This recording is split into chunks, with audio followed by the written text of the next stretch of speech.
Coming up on Mountain News this morning, a senior at Magoffin County High School started an organization dedicated to helping the elderly. And the B Squad had their second annual community Christmas dinner yesterday in Williamsburg, working to help feed those in need. Plus, yesterday was a very difficult Christmas day for members of one church after being told they could be shut down for helping the homeless. Dedicated to Eastern and Southern Kentucky, this is WYMT Mountain News This Morning.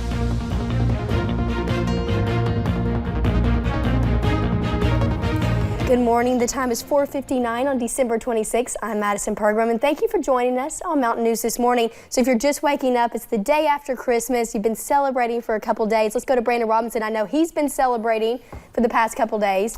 And you always say that this is the most depressing day of the year. For Christmas people like me, this is the most depressing day of the year. But here's the thing, 364 days until Christmas. All right, let's get into the forecast this morning.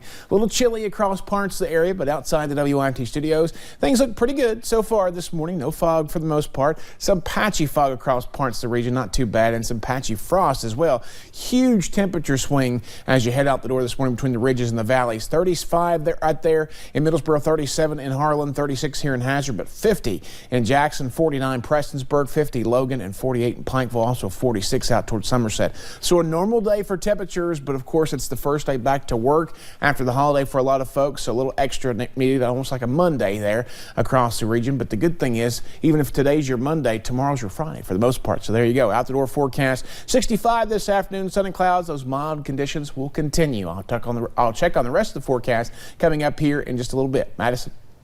Thank you, Brandon. Well, of all the gifts unwrapped on Christmas morning, millions found gift cards in their stockings. And if it's a present you received this Christmas, the Better Business Bureau is warning you to read the fine print before you use the card. To avoid losing out on your gift, here are some things you should know. The BBB says when you get a gift card, use it and check how long those cards keep their full value. And if you have bought a gift card for someone else, make sure the back isn't already scratched off. If you notice a gift card has been tampered with, contact the business it came from. In some cases, companies may issue a new card to replace the card.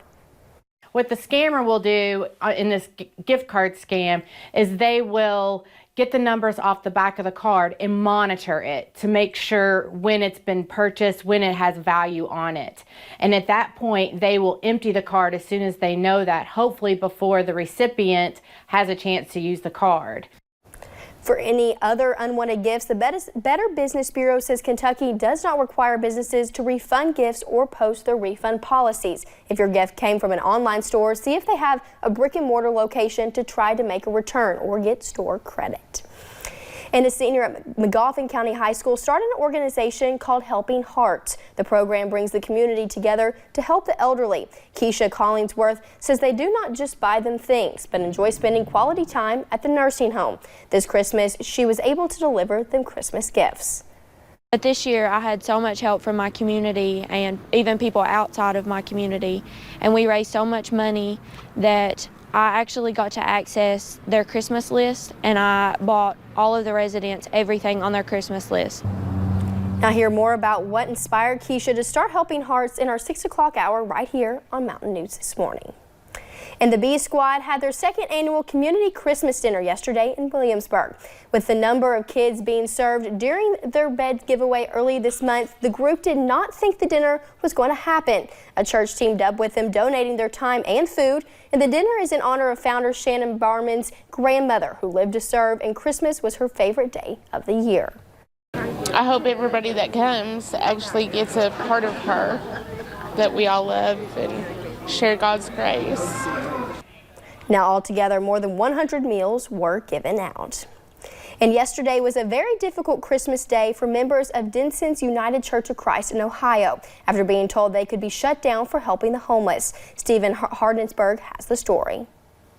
Now imagine you're walking up to a Christmas Eve service and you see this sign. It's a cease of use notice to the entire church, all because of helping the homeless. Now, the church's pastor, Nozomi Ikuda, faces a tough decision: lose their title as a church or stop accepting homeless into their shelter. You know, there are these old jokes like, well, you know, would you rather be, you know, hanged or shot by firing squad kind of thing.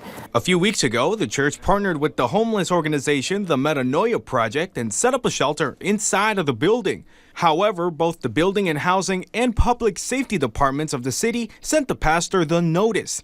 Pastor Ikuda understands updating the fire safety of the church, but not losing its identity. You want us to have better fire extinguishers. To me, that's an understandable safety requirement, right? But you're asking us to change the use of our building. We're a church. We hold worship here.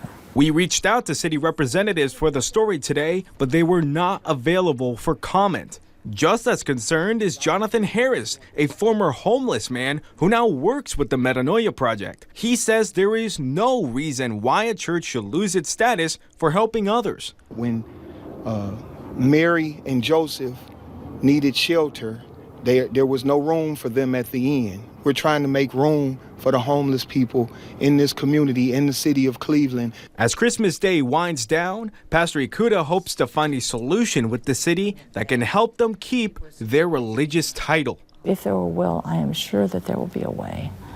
We just have to find the will. In Cleveland, Stephen Hernandez, 19 News. Thanks for getting your day started with us here on Mountain News this morning. Coming up, now that Christmas is over, you may be cleaning up around the house. We'll tell you why you shouldn't toss those leftover candy canes just yet. The forecast looks good as we head back to work today, but the last weekend of the year will feature some changes. I'll take a look in about 3 minutes.